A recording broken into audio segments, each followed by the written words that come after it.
Olá, meu irmão, minha irmã, que bom continuarmos juntos esse tempo de formação, que seja crescimento para nós e também motivo de participarmos melhor da celebração da Santa Missa.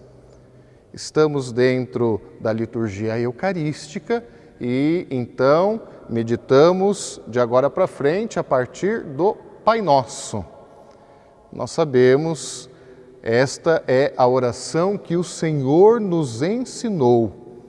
Unidos no sacrifício de Cristo, nós então, como assembleia, formamos um só corpo, guiados por um só Espírito, e o Pai Nosso nos educa a sermos uma só família, com um único Pai.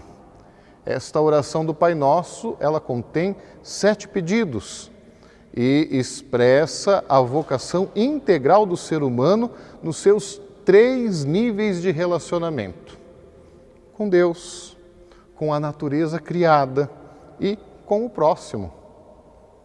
Quando rezamos na missa o Pai Nosso, é importante observarmos uma coisa que passa normalmente despercebido. Talvez você possa ter visto os nossos auxiliares, os servidores do altar fazerem. O missal prescreve que quem abre os braços para rezar o Pai Nosso é o padre.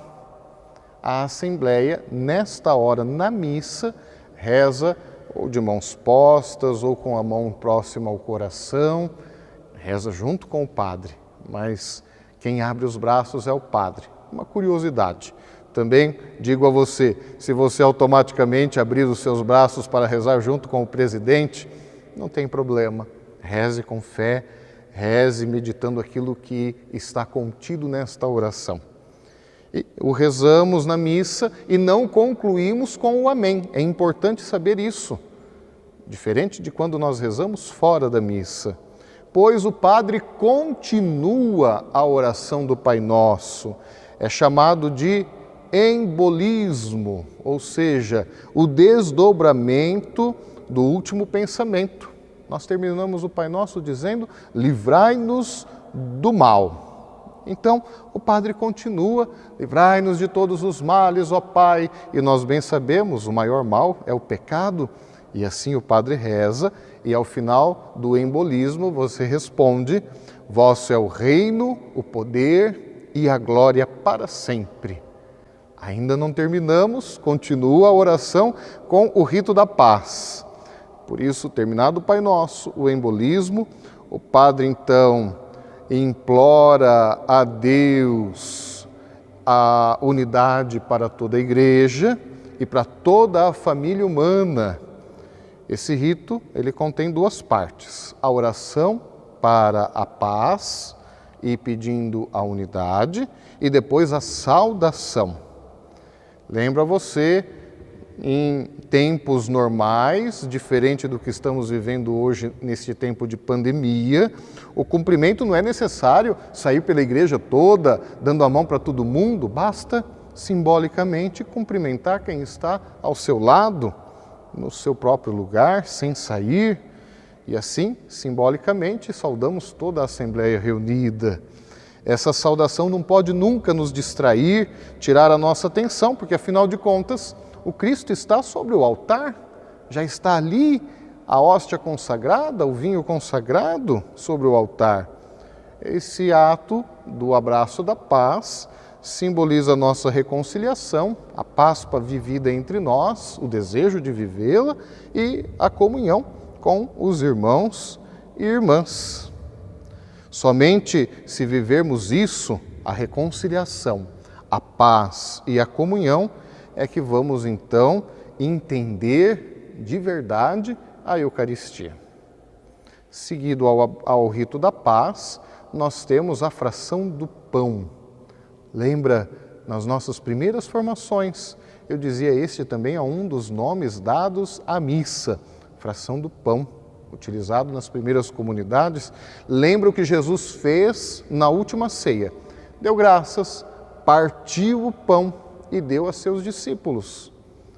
Este rito lembra que somos muitos, mas pela comunhão no único pão que é Jesus Cristo, formamos um só corpo, a sua igreja. Nas primeiras comunidades, como vocês já viram, as pessoas levavam o pão sem fermento e o padre então, na hora da comunhão, partia o pão. E assim todos comungavam deste pão. Hoje não é mais necessário fazer isso, porque afinal de contas já temos as partículas, as hóstias em tamanho reduzido, mas o padre continua fazendo esse gesto com a sua hóstia, aquela hóstia maior. Lembra que eu falei que serve para melhor visualização da Assembleia? É importante perceber isso. Partir o pão acontece ainda na celebração, na hóstia maior que está junto do altar. Temos algumas tradições como curiosidade para este gesto do partir o pão. Se diz na história da Igreja que, na tradição da Igreja Romana, o Papa celebrava nos dias festivos e da sua hóstia ele partia pequenos pedaços e enviava aos bispos dali, da região, da vizinhança, para que colocassem esse pedaço no cálice na hora da missa, indicando a comunhão com o Papa e a presidência hierárquica do Papa na Igreja. Esse gesto recebeu o nome de fermentum. Também na Igreja do Oriente existe uma tradição em relação à fração do pão, em que o padre, celebrando a missa, então da hóstia consagrada, coloca um pedacinho, uma partícula no cálice para indicar a unidade do corpo e sangue do Senhor, indicando que Ele é vivo e glorioso. Enfim, é importante, por curiosidade, percebermos isso. Fique atento, observe o padre partindo o pão, pegando um pedacinho e colocando no cálice. Esta união, o padre reza, esta união do corpo e sangue de Cristo, de Jesus, o Cristo e Senhor nosso, que vamos receber, nos sirva para a vida eterna. É uma oração silenciosa, o padre reza somente para si. Enquanto o padre realiza a fração do pão, a Assembleia reza então o Cordeiro, que, sinceramente, lembra você, não é uma oração para dizer, acabou o abraço da paz, gente, vamos voltar todo mundo para o lugar e olhar para o altar. De forma alguma. Como eu disse, abraço da paz tem o seu motivo e como fazê-lo. O Cordeiro, ele nos prepara para o banquete de Jesus Cristo. E a gente até se reconhece nesta oração indignos de receber, mas sabemos que recebemos esta comunhão pela misericórdia do Senhor. O Cordeiro, esta oração, ela só termina ao terminar a fração do pão. Em seguida, vem o convite à ceia. Após o Cordeiro, o presidente eleva a hóstia consagrada, juntamente com o cálice e com o vinho, e apresenta à Assembleia, dizendo, eis o Cordeiro de Deus que tira o pecado do mundo. A Assembleia então responde, baseada na resposta do oficial romano, lembra do centurião que deu a Jesus? Senhor, eu não sou digno de receber-te em minha casa, basta que digas uma palavra e o meu servo ficará curado. Procure lá em Mateus, capítulo 8, versículo 8. Nesta frase do centurião, nós vemos duas coisas. Primeiro, nunca estamos à altura do dom que nos é dado. Recebemos por misericórdia de Deus. A Eucaristia não é prêmio para justo, mas alimento que fortalece os pecadores. Não é um prêmio porque já estamos santos, libertos do pecado, mas é alimento para nos ajudar na caminhada de libertação do mal. Daí que não se faz sentido, como algumas vezes eu já ouvi, graças a Deus há muito tempo eu não ouço, de um comentarista ou mesmo o próprio padre dizer: quem estiver sem pecado pode se aproximar da Sagrada Comunhão. Acabamos de dizer que não somos dignos, portanto, é graça, é misericórdia. Respeitamos e devemos observar as orientações da Igreja sobre quem pode, quem não pode e a forma de receber a comunhão. Isto sim, mas não podemos simplesmente reduzir a dizer-se este ou aquele digno ou indigno. Então, começa a distribuição da comunhão.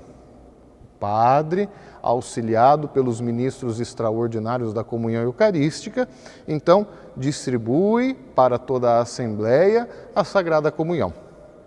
Enquanto isso, canta-se. O canto da comunhão, ele fala exatamente disso. Cristo que se dá como alimento, a ceia eucarística, a união espiritual da Assembleia. Eu lembro que o canto, como todos os cantos na celebração eucarística, ele dura enquanto se faz a distribuição da comunhão. Não há como compreender o valor dessa doação de Jesus, basta agradecer.